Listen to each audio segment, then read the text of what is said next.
గారు కూడా కావాలనుకున్నారు కాబట్టి అంటున్నారు కాబట్టి జోసిన్ చెబుతున్నాడు కాబట్టి నితీష్ కుమార్ గారి వలన ఇప్పుడు ఇది సబ్జెక్టు యాక్చువల్ కొన్ని రోజుల నుంచి స్పెక్యులేషన్స్ నడుస్తున్నాయి కానీ నితీష్ కుమార్ ఎప్పుడైతే ఆ ఢిల్లీకి వెళ్ళిపోతాడని చెప్పేసి అది వేరు. ఆ మొన్న ఎలక్షన్స్ జరిగేటప్పుడే ఆయన ఆరోగ్యరీత్యా ఆయన ఈసారి ముఖ్యమంత్రిగా ఉండటం గురించి కొన్ని అనుమానాలు వచ్చినాయి. అయితే ఆయన అక్కడ సెంటర్ ఫిగర్ కాబట్టి ఆయనకున్న చరిష్మాని బేస్ చేసుకుని ఎలక్షన్స్లో ఎటువంటి ప్రయోగాలు చేయకూడదు, ప్రజల్లో అదే నమ్మకాన్ని కంటిన్యూ చేయాలని చెప్పేసి ఆయన్నే సీఎం అభ్యర్థిగా కంటిన్యూ చేశారు. వాళ్ళ మధ్య ముందే అవగాహన ఉంది. ఆయనకి హెల్త్ పరంగాను అలాగే వయసు రీత్యా కూడా ఆయనకి ముఖ్యమంత్రి బాధ్యతలు ఇంకా కంటిన్యూ చేయటం అనేది తలకు మించిన భారంగా కనిపించింది. అది ఇప్పుడు సడన్గా వచ్చింది కూడా కాదు. ఒకవేళ బీజేపీ ఏమన్నా అటువంటి స్ట్రాటజీ ఏమన్నా కావాలని ఆయన హెల్త్ని అడ్డం పెట్టుకుని అంటానికి కూడా లేదు. ఇది ఎలక్షన్స్ బిఫోరే ఈ వార్తలన్నీ చక్కర్లు కొట్టినాయి.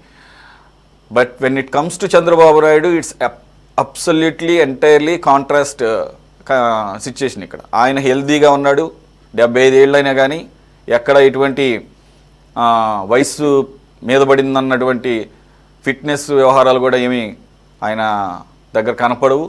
ఆయన 24 అవర్స్లో ఆల్మోస్ట్ 18 అవర్స్ పనిలోనే ఉంటాడు. అది కనపడుతూనే ఉంటుంది, మన కళ్ళకి ఎదురు కనపడుతూనే ఉంటుంది మార్నింగ్ టు ఈవినింగ్ వరకు. కాబట్టి ఆ సిచ్యుయేషన్ ఇక్కడ లేదు. అలాగే సురేంద్రబాబు నాయుడు గారు అన్నట్టు ఇక్కడ కూటమి ఆయన్ని ముఖ్యమంత్రిగా కంటిన్యూ చేయాలని కోరుకుంది. అలాగే Telugu Desam party single largest party ఆ కూటమిలో. అక్కడంటే బీజేపీ ఇంకా మాట్లాడితే జేడీయూ కన్నా కొన్ని ఎక్కువ స్థానాలు వచ్చినాయి. రెండిటికి పూర్తి స్టేక్స్ ఉన్నాయి అక్కడ. సో మరి వైసీపీ ఎందుకు కోరుకుంటుందో మొయినుద్దీన్ గారు చెప్పాలి. సార్ మొయినుద్దీన్ గారు, ఏంటి మీరు చంద్రబాబు నాయుడుతో పోల్చుకుంటే లోకేష్ బెటర్ అనుకుంటున్నారు ఏంటి? సార్,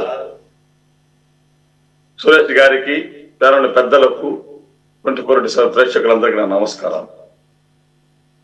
సార్, ఈరోజు లోకేష్ గారు ముద్దులు సుద్దులు గిఫ్టులు ఎందుకు చేస్తున్నారు? ఎమ్మెల్యేలను పిలిచి ఎంపీలను పిలిచి వాళ్ళ కుటుంబ సమేతంగా వాళ్ళందరికీ చీరలు పంచడం, వాళ్ళందరికీ మచ్చిక చేసుకోవడం ఎందుకు చేస్తున్నారు అనేది రాష్ట్రంలో ఎవరిని అడిగినా తెలిసిపోతుంది. ప్రతి ఒక్కరికి విషయం తెలుసు. ఎందుకంటే ఈరోజు చంద్రబాబు నాయుడు గారు అర్థమైపోయింది, నెక్స్ట్ కూటమి ప్రభుత్వం ఆంధ్రప్రదేశ్ లో రాదు అనేది క్లారిటీగా వాళ్ళకి ఒక క్లారిటీ వచ్చేసింది. కాబట్టి ఇంతకంటే మంచి తరుణం లేదు. ఇప్పుడే లోకేష్ గారికి పట్టాభిషేకం చేసేస్తే ముఖ్యమంత్రి అయ్యారు. ఆంధ్రప్రదేశ్ ముఖ్యమంత్రి నారా లోకేష్ గారి ఒక పేరుంటుంది, చరిత్రలో ఒక ఉద్దేశం తప్ప వేరేది ఇంకొకటి లేదు. కాబట్టి అందులోనే భాగమే ఎమ్మెల్యేలను ఎంపీలను బుజ్జగించి తన వైపుకు నా యొక్క నాయకత్వాన్ని మీరందరూ సమర్థించండి అని ఒక సంకేతాలు ఇచ్చేశారు ఆయన లోకేష్ గారు. అంటే అక్కడ చాలా మంది సీనియర్లు రాజ్యసభ సీటు రాక, సరి అయిన ప్రోత్సాహాలు లేక చాలా ఇబ్బందులు పడుతున్నారు. టీడీపీలో ఉండే ఎమ్మెల్యేలే ఎంపీలు కూడా ఆ ఇబ్బందులను అంటే ఇబ్బందులు తొలగించుకొని ముందుకు వెళ్ళాలంటే ఏమి చెయ్యాలి? అందులో భాగమే ఈ రోజు నారా లోకేష్ గారు ప్రతి ఒక్కరిని కలుస్తున్న, ప్రతి కుటుంబాన్ని, అది ఎమ్మెల్యేనా ఎంపీనా అని కాకుండా ప్రతి ఒక్కరితో కలిసి డిన్నర్ ఏర్పాటు చేసుకొని వాళ్ళకు గిఫ్టులు ఇచ్చి, ఖరీదైన గిఫ్టులు ఇచ్చి వాళ్ళందరినీ బుజ్జగించుకుంటున్నారు అనేది వాస్తవం. ఇంకా ఇటు వెళ్తే మన చంద్రబాబు నాయుడు గారు ముఖ్యమంత్రి పదవి నుండి తొలగబోతున్నారు అనేది సత్యము. ఆయన కేంద్ర ప్రజలకు వెళ్తున్నారు. కేంద్ర మంత్రిగా ఉప ప్రధాని మంత్రి ఎవరు? కేంద్ర మంత్రిగా అక్కడ జీ హుజూర్ ఎస్ఆర్ అని తప్పడం తప్ప. ఎందుకంటే ఈ రోజు కేంద్రంలో ఉండే మంత్రివర్గం ఏనాడు కూడా ఈ ప్రజా సమస్యల పైన ఏ ఒక్కరు ఏనాడైనా మాట్లాడేట్టు మీరు చూచారా? అవి పార్లమెంటు కానీ ఇంకొక చోట కానీ అంతా అక్కడ ఏకీకృతమైనది కేవలం ఒక ప్రధానమంత్రి మాత్రమే మాట్లాడాలి.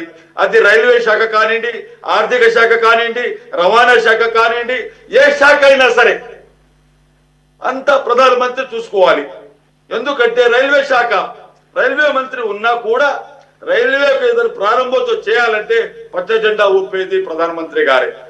అటువంటి పరిస్థితుల్లో ఇక్కడ ఏదో ఒక విధంగా ఆంధ్రప్రదేశ్ లో టీడీపీని సర్వనాశనము చేయడం ఖాయము అనేది క్లారిటీ వచ్చేసింది. ఇక్కడ అనుకుంటున్నారు పవన్ కళ్యాణ్ ఇప్పుడు కాముకున్నారులే, రేపటి రోజున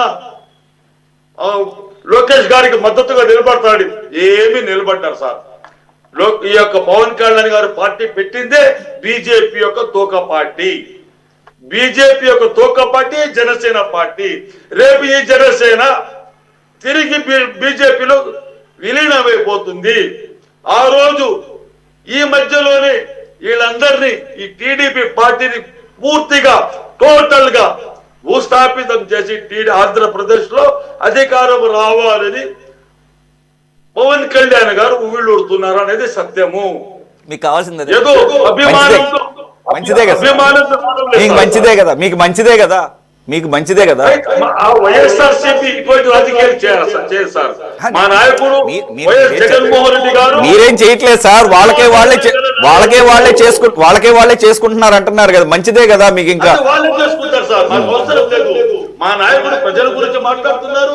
రాజకీయాల గురించి తక్కువ, కేవలం రైతుల గురించి, విద్యార్థుల గురించి, సామాన్య ప్రజల గురించి వీటిపైనే ఫోకస్ చేస్తున్నారు. అంతే తప్ప ఆ కూటమిలో ఎవరు ఉండాలా, ఎవరు పోవాలా, ఎవరు చంద్రబాబు నాయుడు ఉప ప్రధాని అవుతున్నారా, ప్రధానమంత్రి అవుతున్నారా, రాష్ట్రపతి అవుతున్నారా అనే సమస్య ఆ పైన ఏనాడు మా గౌరవ మాజీ ముఖ్యమంత్రి వర్యులు ఏనాడు దృష్టి పెట్టలేదు. కేవలం ఆంధ్రప్రదేశ్ లో వైఎస్ఆర్ సిపిని ఏ విధంగా ముందుకు తీసుకువెళ్ళాలి అనేది దానిపైన ఫోకస్ పెట్టున్నారు. ప్రజలకు ఏ విధంగా చేరువ కావాలి, ప్రజలకు ఏ అవసరాలు కావాలి అంటే ఇంత ముందు అంటున్నారు వీళ్ళందరూ. అబ్బా అయిపోయింది, ఇంకా మా అంతా మా చేతిలోకి వచ్చేసింది, మేము బ్రహ్మాండంగా పరిపాలన చేస్తున్నారు. ఏమి పరిపాలన చేస్తున్నారు సార్? అప్పుల రాజ్యంగా ఆంధ్రప్రదేశ్ రాష్ట్రాన్ని తీర్చిదిద్దిన ఘనత ఈ రోజు ఈ కూటమి ప్రభుత్వానికి చెల్లిందే తప్ప వేరే వాళ్ళకి ఎవరికి చెల్లలేదు. ఒకవైపు నిజంగా సార్ 23-24 సంవత్సరంలోనే ఆ ఏ విద్యార్థి అయితే బీటెక్ పూర్తి చేశారో వాళ్ళకి సర్టిఫికెట్లు రాక నేనే వెళ్ళాను సార్ కాలేజీకి. నేనే వెళ్ళి రిక్వెస్ట్ చేశాను. ఇచ్చేస్తే వాళ్ళు కొంతమంది సర్టిఫికెట్లు ఇచ్చారు. అయ్యా వీళ్ళు పేదవాళ్ళు డబ్బులు కట్టలేరు, ఇవ్వండి, దానికి నేను గ్యారెంటీగా ఉంటాను అని చాలా మందికి నేను మాట్లాడి నేను సొంతంగా వెళ్ళి పూర్తిగా అందరికీ ఇవ్వలేక కొంతమందికైనా నేను హెల్ప్ చేయగలిగాను సార్. ఆ రోజు ఇద్దరు చాలా మంది స్టూడెంట్స్ కు ఇంటర్వ్యూలు వచ్చినాయి. పెద్ద పెద్ద కంపెనీలకి ఇంటర్వ్యూలు వస్తే మీ దగ్గర సర్టిఫికేట్ లేవు అని క్యాన్సిల్ అయిపోయారు సార్. పాపం ఏడుచారు వాళ్ళు.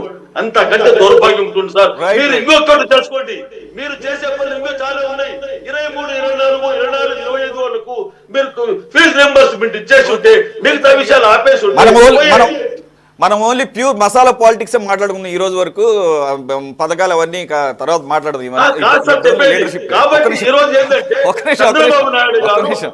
కేంద్రం వెళ్ళడం ఖాయం అయిపోయింది. చంద్ర వెళ్ళడం ఖాయము. ఆయన అక్కడ మంత్రి పదవి మాత్రమే, ఉప ప్రధాని, రాష్ట్రపతి ఇవన్నీ కళలు పెట్టుకోకూడదు నారా చంద్రబాబు నాయుడు గారు. కేవలం ఒక మంత్రిగా అక్కడ జీ హుజూర్, ఓకే సార్, ఎస్ సార్, ఆ సార్ అని చెప్పడం తప్ప ఇంకోటి. సురేందర్ నాయుడు గారు అన్నారు అయిపోతుంది పోలవరం అని. పోలవరం ఏమి కాదు సార్, పోలవరం కాదు, అది ఒక జలాశయం మాత్రమే. ఏనాడు పూర్తి చెయ్యరు. రైట్ ఓకే సార్, మీ పాయింట్ అర్థమైంది. మనం ఓన్లీ ఇప్పుడు ప్రస్తుతం ఏంటంటే జరుగుతున్నటువంటి కరెంట్ ఇష్యూ దాని మీద మాట్లాడదాము. ఇవన్నీ ఎప్పుడు మనం మాట్లాడుతూనే ఉంటాం. పోలవరం మీరు అన్నారు కాబట్టి చెప్తున్నాం. పోలవరం పొరపాటున జలాశయంగా మిగిలిపోతే ఆ క్రెడిట్ కూడా మీకే వస్తుంది. ఎందుకంటే ఇది ఆ ఎత్తును తగ్గించడానికి ఒప్పుకుంది మీరే కాబట్టి ఆ పాపం కూడా మీదే. అందుకని అన్నిట్లో మాట్లాడేటప్పుడు ఏంటంటే మనం ఏం చేశారో ఒకసారి గుర్తుపెట్టుకోవాలి. ఒక్క నిమిషం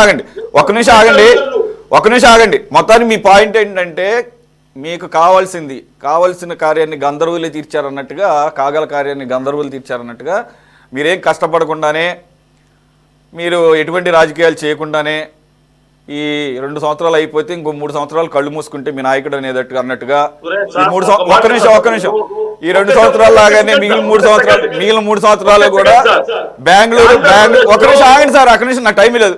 బెంగళూరును అమరావతి షటిల్ చేసుకుంటూ ఉంటాము, మేమేం సీరియస్ పాలిటిక్స్ చేయాల్సిన అవసరం లేదు, వాళ్ళకు తనుగు చేస్తున్నారు, దానికి వాళ్ళే ఆజ్యం పోసుకుంటున్నారు అనేది మీకు మీ భావన. అలాంటి వ్యాఖ్యలు మీ నాయకులు కూడా చేస్తున్నారు. ఇప్పుడున్నటువంటి ఈ స్పెక్యులేషన్స్ కనుక నిజమైతే మీరు అన్నది కరెక్టే. ఒకవేళ పొరపాటున కనుక ఇది జరిగే అవకాశం చాలా తక్కువ. ఒకవేళ అటువంటిది జరిగితే కనుక ఆ రోజే జనసేన పార్టీకి తెలుగుదేశం మధ్యలో రచ్చ స్టార్ట్ అవుతుంది, దాంట్లో డౌట్ ఏమీ లేదు. కాబట్టి అటువంటి పొరపాటు పనులు చేస్తారని నేనైతే అనుకోవడం లేదు. చూద్దాం ఏమంటారు పెద్దలు. బాజీ గారు.